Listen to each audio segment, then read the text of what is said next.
starter discussion. We are looking at the fact that Parliament is starting a series of plenary sessions that are going to be held at regional levels, that is across the country in selected cities, and Gulu City is the very first beneficiary. We have what is no doubt a very elaborate breakdown of what is going to happen. Before I introduce my guests, let me just take you through the part of the schedule that has been shared by the Parliament's Corporate and Communications Office. Today, August the 27th, the Speaker, Right Honourable Anita Among, is expected to visit the resting place of her predecessor, Jacob Olanya, in Omoro County. She's also expected to open a medical camp officially, as well as donate items to Peche Primary School and Gulu Prisons Primary School, lead a tree planting campaign with her deputy Thomas Tayeba, as well as lay a foundation stone at Kaunda grounds, among other activities. On August the 28th, 29th and the 30th, the plenary sittings will be undertaken, and some of the issues that will be discussed will be those that affect the region. And it is expected that some key stakeholders, including councillors, local government officers, and even the members of the public, will be allowed a particular time to be able to be part of these sessions. It has been touted as the latest innovation by Parliament to be able to ensure that the relationship between the legislature, that is the National Assembly, and the people is more intimate. I do not know whether the existing framework that has members of Parliament go back to their constituencies and be able to interface with them on the issues that might not be addressed sufficiently on the floor of Parliament has been insufficient. Well, we have with us gentlemen who are going to help us navigate what is no doubt a maze at this particular moment in time, given the controversy and the sheer amounts of money that is going to be spent. I'm joined on my extreme left by the Communications Director at the National Resistance Movement, Honourable Emmanuel Dombo. Many thanks for joining us. Thank you very much, and good morning, viewers. We're also joined by Job Kiija. He's a lawyer and policy analyst and a seasoned commentator. Thank you, Chris, and good morning, NTV viewers. We're glad that Mr. Honourable Emmanuel Dombo made it, a former member of Parliament. This is something that we cannot, we must ensure that you give us the overview of exactly what is going to happen, and I'm sure you do appreciate the fact that members of Parliament are going to hold regional sittings. Before we even delve into the nitty-gritty or break down what is going to happen, why it must happen that way, what are regional meetings to a legislature? Well, Chris, you imagine or you believe that I'm well conversant. Unfortunately, I'm not, because this is an innovation of the 11th Parliament. And I'm not a member of the 11th Parliament. Sure. But it's an innovation which I've come to admire. Because, you know, I've had the critics over a period of time talking against the proposed regional sittings. But when I reflect on what Parliament is and what Parliament does, when you look at the rules of procedure, they don't prohibit it. Because the rules say Parliament can sit anywhere. That's why on several occasions it has sat either here in the conference center, or it has sat in Kololo, or wherever the space has been. So when you look at the permissibility, it is something that is permissible. That wherever Parliament is and there is quorum, the Speaker has powers to declare that that area and its precinct becomes Parliament, and Parliament can sit within the regulations to discuss and deliberate on matters of government and also the people. But also, when you look at the structure of Parliament, until 1996, basically Parliament was more of a plenary Parliament.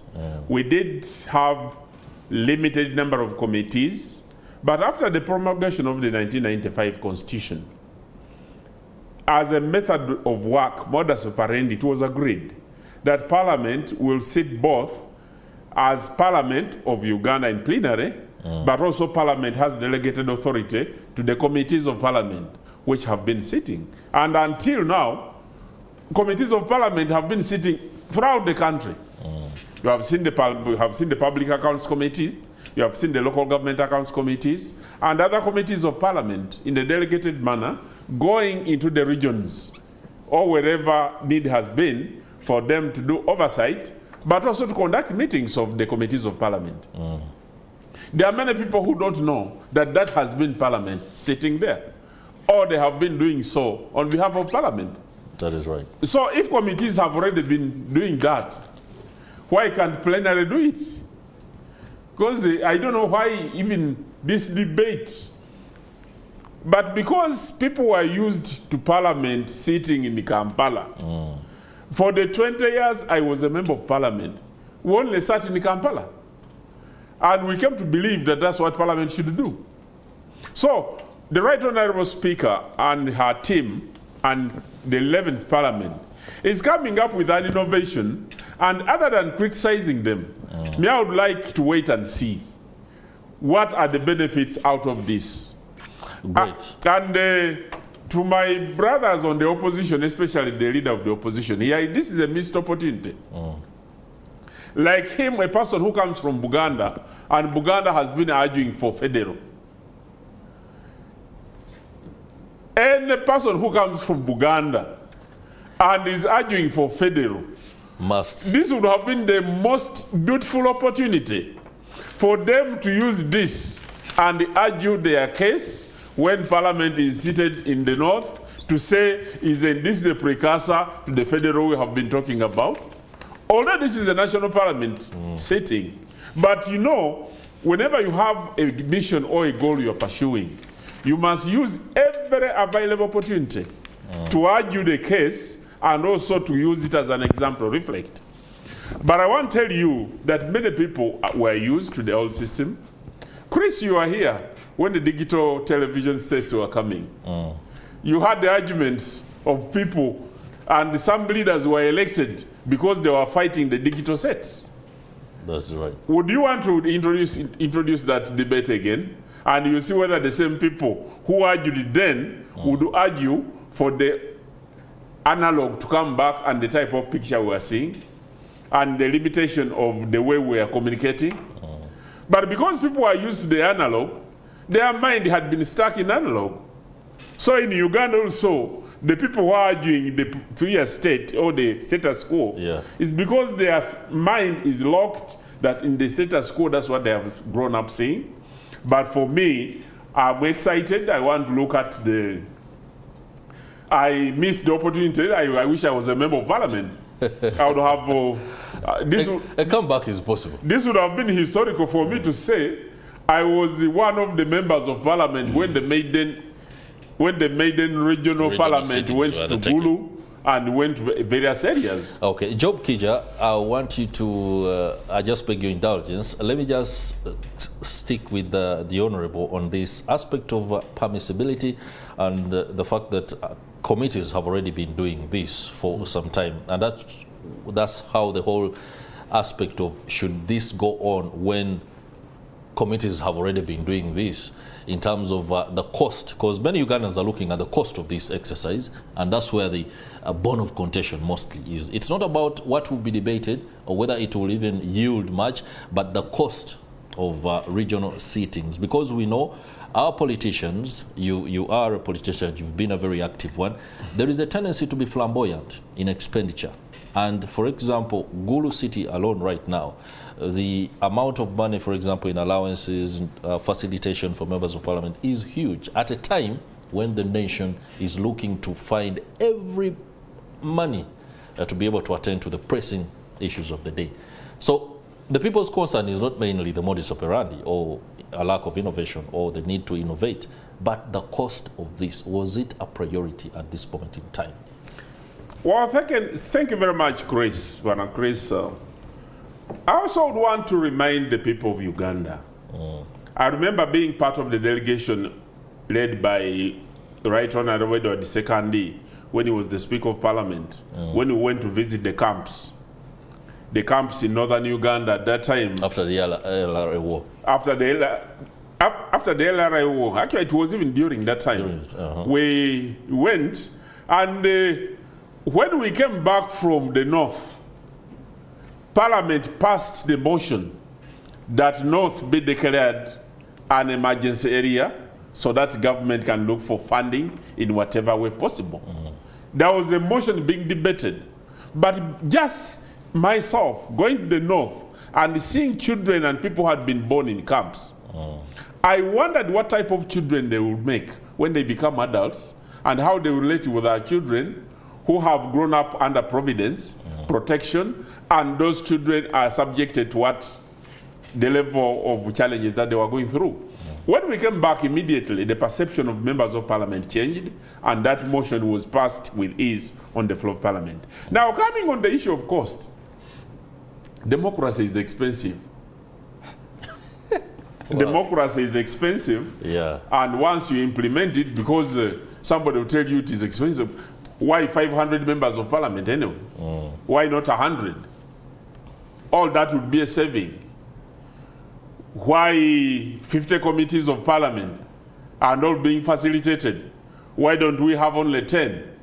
So that we have, but the way Parliament is structured, argument of resources should not limit the ability of exploring options which can create, it could be a basis for improvement in itself on how government does its work. Because the same members of Parliament who are arguing against cost, they have been part of the delegations that have been flying around the whole country, the whole region, going for East African Games, East African Parliamentary Games. And they come back with medals, peddling medals here. How have those medals been helpful to Ugandans? Or have you had have they chosen bus to use the bus instead of the plane? So those arguments, whereas people want to use them, but it depends on why people are arguing. That's the most unfortunate thing. Chris, I would pray that one of these days you become a member of Parliament and you get to that Parliament. You get surprised as to why people argue. Many people argue because they feel it's a modus operandi, because they want what they call okulabisa. What would you call that in English? Good English. Basically exposing. Basically expose, and exposing the negative side of a person you are contending with.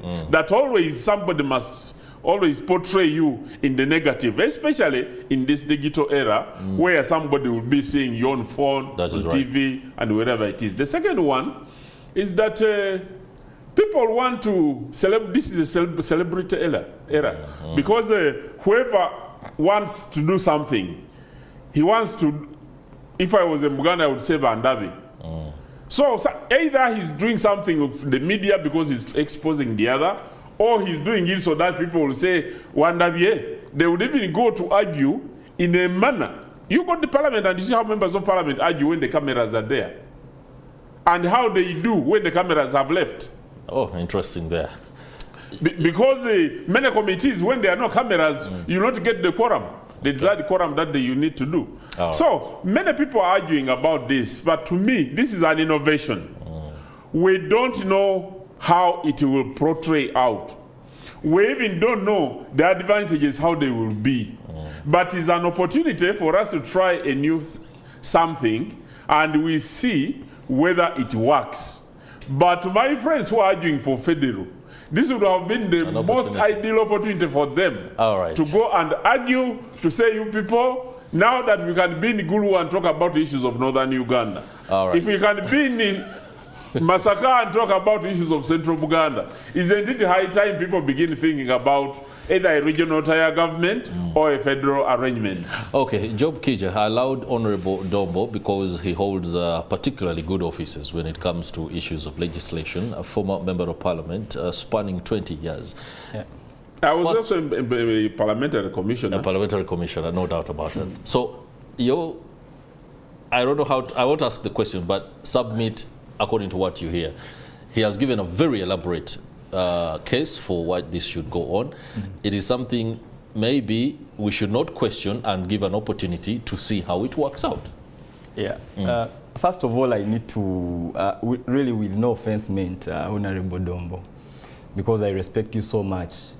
I need to mention that I sympathize with you because considering that your boss is going to officiate at this opening, I think tomorrow but one. The party chairman and the president is going to be there. So clearly it's in order for you to engage, there you're engaging and defend this extravagance that we are seeing. But for me, I need to say three things. First of all, I think it is really unfortunate that Parliament took off from the people and now it is pretending to go to the people. The way that Parliament is constructed, it has a gallery. The parliamentary gallery is a space where citizens, whether invited or not invited, are supposed to go and watch the proceedings of Parliament from across the country. Citizens should be able to come from Gulu, from Hoima, from Masindi, from Mbarara, from everywhere, and go to that gallery, invited or uninvited, and access it and go and watch the way these people debate. But over 10 years back, that gallery became inaccessible. I know that for a fact because I have been at the forefront of trying to take citizens to that gallery through my work, okay, such that we can watch and expose citizens to the way Parliament is engaging on critical matters. I recall during the oil debate you were in Parliament. I think that is the point at which they blocked off citizens from accessing that place. So it is so unfortunate for Parliament to be posturing that they are going to the people to see the way they are engaging when actually they have closed out citizens from seeing the way they are engaging. So that is really for me the starting point. The second point, Parliament can sit anywhere. The law doesn't prohibit Parliament from sitting anywhere that it wishes. It's okay. But Parliament also has a responsibility to protect citizen resources. It has the responsibility to protect taxpayers' money. Now, if the cost, like Honorable Dombo says, and I don't know why you pick that from, that democracy is expensive, it's really, I felt so bad to be seated next to you and you can justify this excessiveness of Parliament and you merely say, democracy is expensive. Democracy actually right now for Uganda is unsustainable because the kind of democracy that we are paying for is not the democracy that we deserve. Ask yourself one question. Yes, 5 billion shillings, as we hear, is going to be spent on these MPs to go and posture in Gulu, and then the next day another 5 billion in Mbarara, the next day another 5 billion in Eastern Uganda. I don't know if they are sitting in Mbale or in Sorota, I don't know where, and then another 20 billion shillings is going to be spent. Okay? The question I need to be asking you, how does the ordinary taxpayer that is merely looking for survival, for a livelihood, benefit from the excessiveness that Parliament is going to spend 20 billion shillings? Imagine. Today as I was coming here, I heard on news that Luzira prison has been cut off water supply. They have no water because of unpaid bills. You have prisoners, you're going to have an incident there, cholera, Kitezi. Up to now, we have failed to sort out Kitezi. The other day I was listening and Red Cross is calling out to us to go and donate. Even if you have old shoes, old bed sheets, please donate. And we have a whole Ministry of Disaster Preparedness. Parliament has scheduled to spend 20 billion shillings to waste it actually. All right, Job Kiija. If Parliament just got that 20 billion shillings and put it in and just sort that out. Medical interns, okay, we are unable, we just need 18 billion shillings to sort out the crisis of medical interns. And we are wasting 20 billion shillings for MPs to go and just tour around and waste time actually. Because if you look at Parliament actually, and I'm wondering, why are they carrying 500 plus MPs to all these locations when you look at Parliament, only about 100 of them are engaging, whether it is in committees or even in plenary. Job Kiija, many thanks for that submission. It's a very spirited one, and the Honourable will be responding very shortly. But allow me go for a short break. When we return, this conversation will continue, no doubt. Do stay with us. Thank you for staying with us. You're watching Morning at NTV, and it's the Kickstarter. We are looking at the start of the regional plenary sittings of Parliament that have been touted as, according to the Parliament's PRO, Corporate Affairs, Obore, that is Chris Obore, he says that these sittings will be held to uphold the vision of a people-centered parliament, which also aligns with the inter-parliamentary union values of open, transparent parliaments close to ordinary citizens. Now, at a personal level or individual level, I appreciate the fact that I can be able to relate more conveniently with legislators at any one point in time. But the structures of Parliament have been created so much so that selected individuals can go and speak on behalf of some. If everyone will be allowed to speak like a member of Parliament, maybe we might not need a member of Parliament at any one point in time. If one chooses that Gulu is also too big, and then Peche or Omoro or any other sub-county wants to feel the thrust of legislation, shall we still break down parliamentary debates or plenary sessions to that level? Well, that is also perspective, but with me in the studio, I have the Honourable Emmanuel Dombo, a former member of Parliament and now Communications Director at the National Resistance Movement, as well as Job Kiija, a lawyer and a policy analyst. Let me go straight to Honourable Dombo. Mr. Kiija spoke about what was the fact that Parliament has had the opportunity to engage with people more intimately. There is a gallery that was created, but consistently effort has been done to ensure that some people do not access Parliament. So much so that to say that you're now engaging people or getting closer to them right now looks like a bit of a contradiction.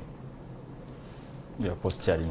Well, I don't want to call it posturing. The last time I was in Parliament, in the gallery, was the time when we were paying tribute to the former member of the Central Executive Committee, and I saw the gallery full. I'm not aware that the gallery has been closed. If it is indeed closed, then members of Parliament should ask, because that's their work. What is the clarity on that matter? Has it been closed? The last time I heard was, of course, there was you can go in uninvited, but also there are mostly invited people, especially schools, institutions that go to see how things go on. The latest, what was the case you had so for us? the law provides that you can go in invited or uninvited. Parliament is actually a place whereby I should walk to the gate and say, I have come, I want to go to the gallery. That's right. And I should be allowed in. Yeah. They should check me and see if I am safe, and then I should get in. The last I checked, on several attempts, we tried to actually saying, you know what, let us now do it as a citizen engagement initiative. Mobilize citizens from across the country. You caused and then you go in. It. Now I know why. Yeah, and we said, no, people, this is a place, we need to go and see how they are debating on important matters. And you know what they did? They said, no, you must first send a list of people that are coming, and then they vet. Because you chose an engagement at civic level. No. Yeah. So, and let me make it clear. Okay? You see, actually, it is my responsibility as a civic educator, because civic engagement and civic education is constitutionally provided for, and it is my right to actually do that. It's actually my duty to do that as a civic activist, or as a civil society organization. So on several occasions, we have actually said, no, let us walk in. And they have told us, no, you can't get in. You need first send a list, send it to the... It was actually being cleared from the Speaker's office, before you can get in. And on several occasions, certain people were stopped from accessing that place. And up to now, as far as we know, it is inaccessible. Chris, you know... So Parliament needs to come out clean and say, please, citizens, you can come to the gallery and watch as much as you want as we are engaging. Chris, you know that a lot has been happening around Parliament.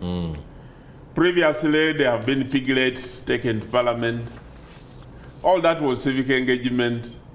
Previously, there have been people with placards and which portrays Parliament in a manner, because internally coverage of Parliament also has rules of procedure which covers it. And so because of that, but also my brother should have known that even if you are the one, Parliament has got special limitations. The whole world, or the whole Uganda, or the whole Kampala cannot come, even if the whole institution wanted to come, students of Makerere, just single university, they won't fit. Gallery has got special limitations. So it would be also prudent for the organizers, I mean the hosts, the Parliament of Uganda, to arrange for the people to come, so that one, Parliament is not dominated by only one group of people who come there because of civic activism, but also create an opportunity for other people who come from up country in order to sieve out who will be coming and who may not be coming. But that's an arrangement that can be made because, but also in an era of terrorism, you need to know who exactly is coming to Parliament and why they are coming. Because the terrorism in itself complicated the way of accessibility and way we do things. Just a moment. Finally, somebody talked, my brother has talked about excessiveness. And then he says, I hear. No, you know, I would have loved, I was listening to Honorable Tayewa on radio as I was coming.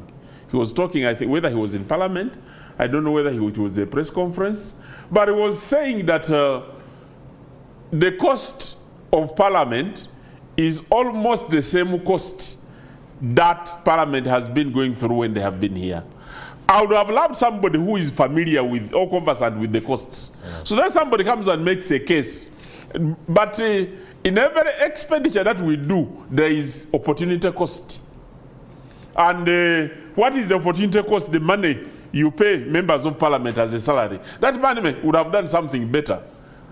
The money that you pay to soldiers to protect Uganda, that money could have been put something else if you didn't give it to soldiers.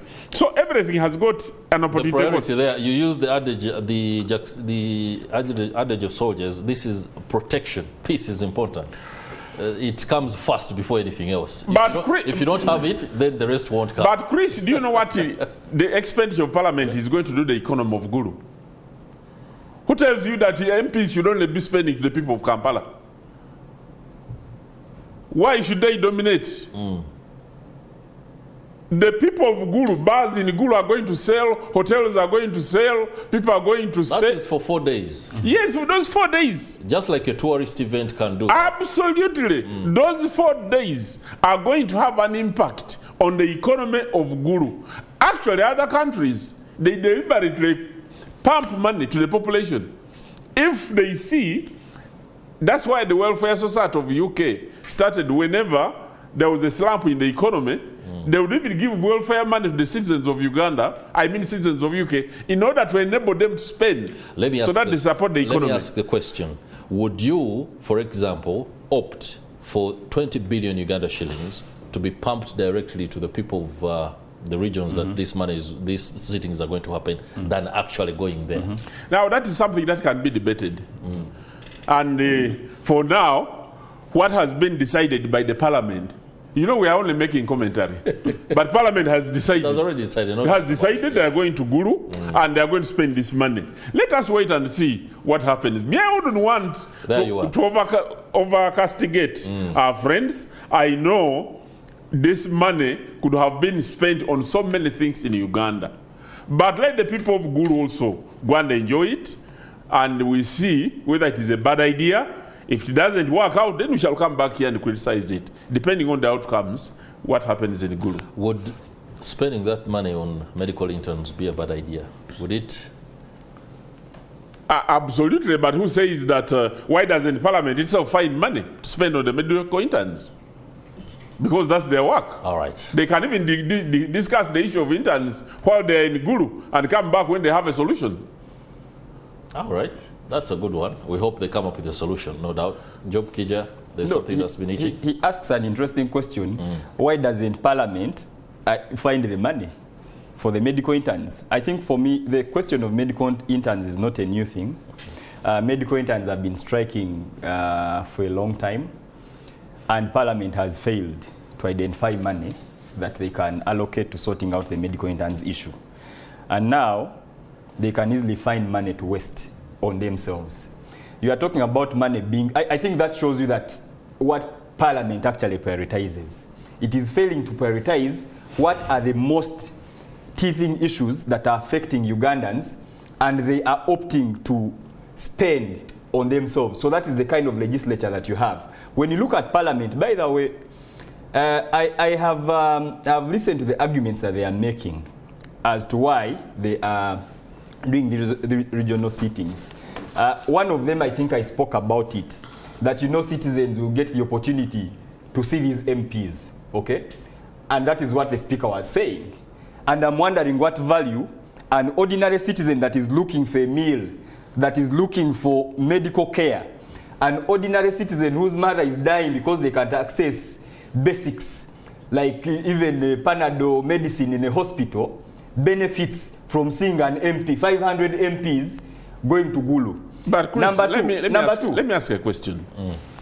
You know, to people who are near Kampala, how much does it cost them to get to the gallery to watch what Parliament is doing? Less than 2,000 Uganda shillings. Absolutely. And somebody from Gulu? Around 25,000. So why should somebody pay 25 when Parliament can be near and they also watch it? I think for me the question it can itself be an inspiration to the young people in Gulu who will see Parliament there for the first time. The question I'm asking is what value does an ordinary citizen that is looking for, by the Honorable Dombo, Ugandans have real challenges, not these bogus things of looking at MPs. Ugandans, if they want, we see these MPs all the time on TV when they are being taken to Luzira because of engagement in corruption. We see them all the time when they are engaging in all sorts of clumsy things. We see them all the time on TV when they are passing bad legislation for this country. We don't want to see them physically. Ugandans actually what they would be expecting of Parliament right now is because Parliament has such a tainted image at the moment. Let me pause. What would be expecting is for Parliament to be doing a clean-up. Parliament needs to pause and reflect on itself and ask the question, how do we portray ourselves better to Ugandans? There are teething accountability challenges that Parliament is facing. All right, gentlemen. An accountability crisis. Gentlemen, let's face the fact that we have a reality on ground. This session is going to go on. And like Honorable said, what we are doing here is commentary. And now this poses two questions. One, to the Honorable. In light of the fact that this plenary session is going to be handled, or the MPs are going to debate within Gulu, what is the likelihood that issues within Gulu, be it public service, be it access to healthcare, be it improvements in infrastructure, improving the education system there, what can be achieved within these 4 days? And then shall it be adopted and then the debate continues when the MPs return to Kampala? The question for you that, of course, should be able to counter that is, in light of the fact that the MPs are there, what must they do now to ensure that this actually comes off as a dividend for Gulu? Okay, let's begin with Honorable. Chris, although members of Parliament, the plenary is just going to begin. Already the activities of Parliament, especially the leading service provision committees, had already been released into the region in the northern Uganda. The Committee of Physical Infrastructure and Roads had already set off to go and tour and establish the number of bridges and the issues that can be considered. The Committee of Health and the Committee of Education. I don't know which other committees, because I was just interacting with members of Parliament to find out the modus operandi. And this is going to have the members of Parliament who have gone. They are going to interact with the sub-regional leaders. For instance, in the Lango sub-region. They'll go to the Lango sub-region to find out what are the challenges of the people in the Lango sub-region. They'll go to West Nile, find out the challenges in West Nile, so that when Parliament sits, it will depend. I haven't seen the order paper. I don't want to speculate. No one has seen it, and it's not forthcoming. When I was in Parliament, we were prevented from doing speculative discussion and the legislation. So I don't know what exactly is going to be involved in the order paper, but this gives us something to study, and we see whether we can now debate on how best should be improved. Because my real concern is, and let me put this scenario into some very visible illustration. For example, if a particular sub-county has grappled with inability to, they haven't had any hospital, they haven't had any health center, they are struggling with local government issues, they haven't, for example, been able to receive any sort of funding, and here they are, a sitting of parliament is just 7 kilometers away from. When they come, will they be given an opportunity to come to parliament as it will be sitting, air out these concerns, and then a strategy on how that is going to be dealt with is worked out there and then? Because only when such an arrangement is done will the plenary sittings make sense. Otherwise, to go and find out how many bridges need to be constructed, how many hospitals need to be set up, and then return to Kampala and begin a new round of debates won't actually make any sense. Chris, during the times of by-elections which have been having in the regions, I've discovered there's been a lot of mismatch between our pledges in the manifesto and the government planning and the appropriation of money in parliament. For instance, when I was in Kasese, I discovered that there are a number of sub-counties that don't have secondary schools. The same thing happened in Serere when I saw.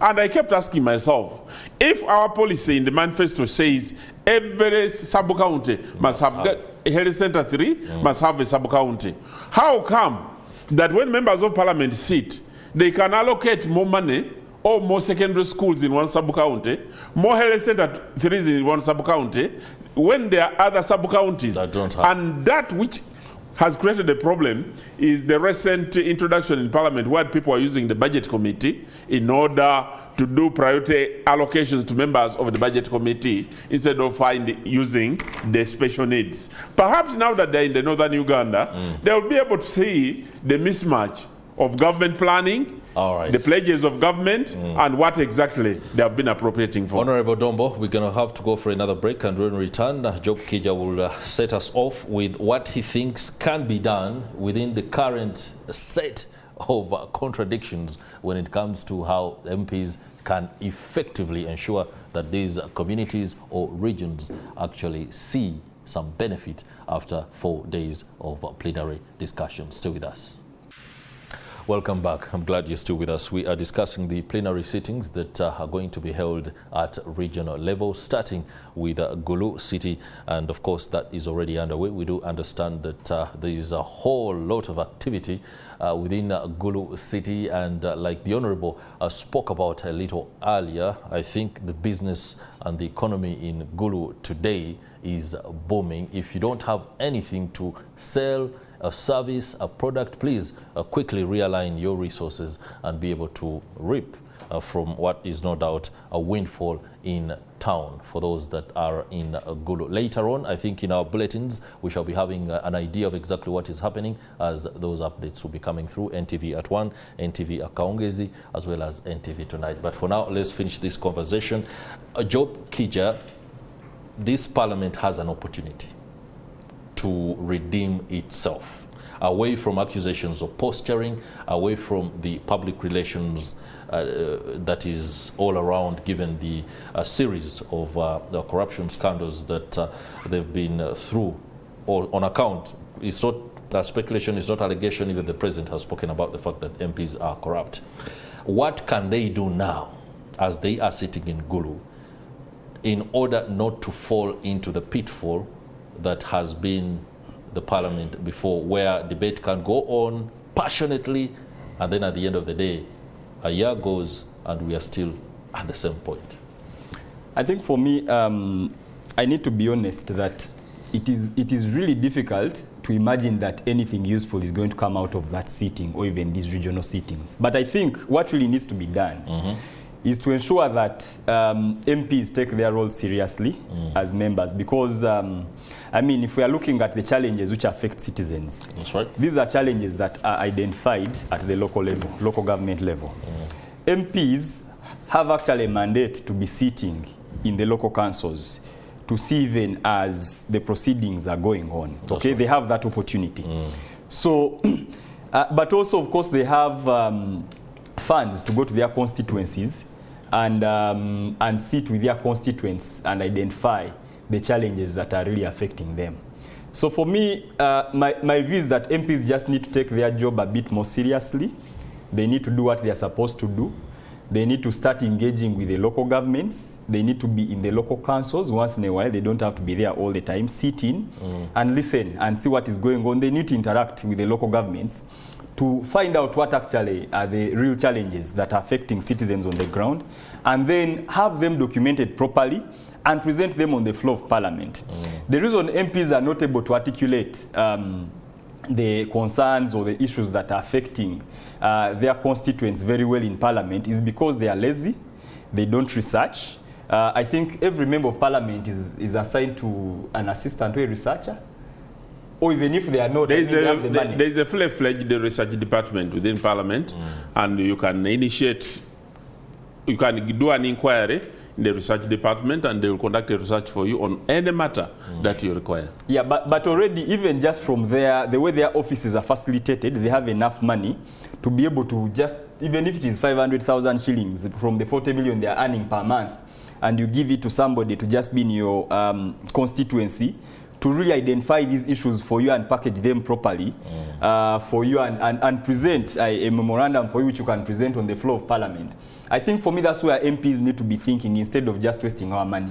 So for me, I need to really be honest that these sittings are just really, I mean, this is the first time we're having a Parliament spending more money on corporate social responsibility than an entity like Nile Breweries that is spending, I think, about 5 billion shillings per year on CSR, and Parliament is spending in excess of 20 billion shillings in just 1 year on corporate social responsibility.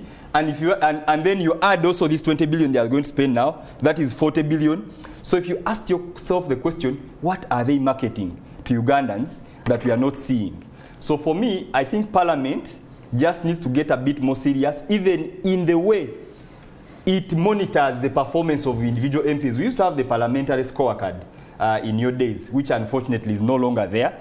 But we need a process, a mechanism of monitoring MPs to be sure that they are playing their 3 roles that they are supposed to be playing: legislation, oversight, and representation very well. So we need a process, a mechanism of Parliament. I don't know whether Parliament has a mechanism of monitoring itself. I don't know. I've not seen them even giving us a report, maybe at the end of the year, apart from seeing the number of bills that they have passed. But on the other aspects, we don't have an authentic source where we can be able to gauge the extent to which Parliament is delivering to the expectations of the citizens. So for me, really my call now is for MPs to just get serious, and maybe Parliament as an institution to put in place a mechanism of just checking itself such that they are able to account to us as citizens, such that we can see that indeed they are delivering as expected. But I think for me, most importantly, Parliament has an accountability crisis, it has an image crisis, it now has the opportunity to redeem itself. There are so many teething challenges that are out there. You remember the march to Parliament. This was not just some disgruntled citizens that were marching. They were raising real issues, and their demands which they have raised, which actually need to be met. We need to see Parliament and parliamentarians becoming more accountable to citizens. I was looking at the Afrobarometer study of 2022, and in that study, it is saying that 45% of citizens that were surveyed actually think that members of Parliament are corrupt.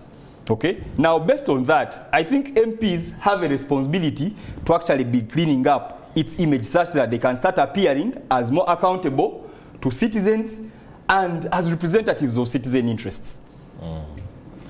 Honorable, there you are. You've had what is no doubt an opportunity for a rethink, a point of reflection on the part of Parliament, because the country finds itself at a point where somebody must be able to look into themselves and then focus on turning the arc away from extravagancy, away from spending money because the law says you can, and then you take advantage of the whole 9 yards of the law to be able to spend, when actually you can go for and then be able to reallocate funds somewhere else. Do you see that, Chris, something that can change? Parliament has a challenge. Given the scenarios, recently Parliament did a report, they conducted an investigation, and they discovered that amongst themselves, people had robbed this country a lot of money. This issue about Ronald Mawanda and team cooperatives, it was an investigation conducted by Parliament. So Parliament has a responsibility of putting that right, because they must tell us under what circumstances did that happen under their watchful eye. And what was the Auditor General doing? Did he raise those things up, or did he make a finding? But also, I want to agree with my brother that Parliament has also made a few bad laws. But bad laws, whether they are made in Gulu, Masaka, or Kampala, they remain bad laws. They will not become bad laws because they are made in Gulu. But whatever the bad they have done, even in Kampala, they have a responsibility of putting it right. Finally, if indeed there is an image problem of Parliament, then there is no better way of putting the image right than going to the people like they have done. Because, and then the CSR budget. If members of Parliament were sharing this man and eating it, I would be one of the people to join him to come here and condemn it. But that's what they are doing. But if Parliament spent corporate social responsibility money, indeed to go and to do some community work, to put up public affairs which help the people to be okay. Unfortunately, information on Parliament's budget is not readily available. I'm afraid we're going to have to be able to flip the Access to Information Act to Chris Obore to be able to get this information. But as a policy and a person that has delved into researching these matters, the CSR budget for this Parliament seems to be available than the budgets for the previous parliaments. I do not know whether it was Speaker Kadaga or Speaker Sekandi or Olanya who weren't very enthusiastic about corporate social responsibility. What's your take on that? I've not looked at the actual details of the budgets in the past parliaments in terms of CSR, but what I know for a fact is that the difference, for instance, between the budget of the Speaker when Honorable Olanya was Speaker and now with Anita Among is over 10 billion shillings. Okay, in just a period of about 1 year plus, the budget has jumped by over 10 billion shillings. And the same has happened even for the Deputy Speaker. Okay, so that should actually show you something, that in past parliaments, we were not spending as much, but in this parliament, they seem to be having a blank check, and they can give themselves as much money as they want.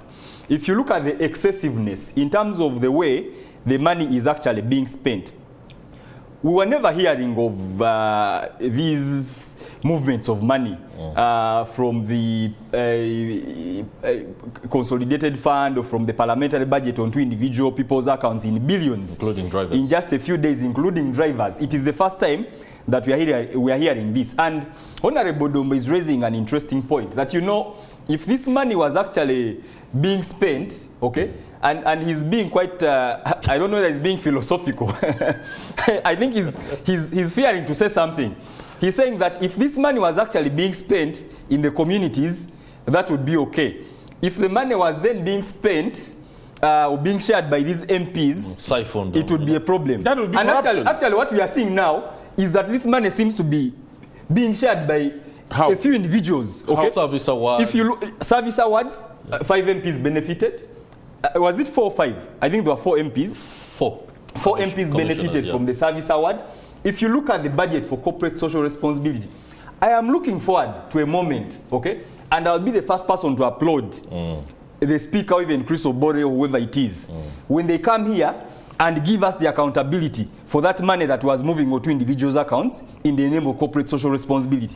I would be very happy to actually applaud Parliament as a beacon of accountability. But at the moment, as far as we know as citizens, and that's why I say Parliament has an accountability crisis, they need to come and tell us this money that was moving from the parliamentary accounts onto individuals' accounts, what exactly was it doing? instead of posturing to But Chris, okay, when you look at the program which you read today for the plenary sitting in northern Uganda, there are a series of CSR activities that have been lined up. Trees, opening a medical camp, donating items to Peche Primary School, and Gulu Prison's Primary School, and all these activities.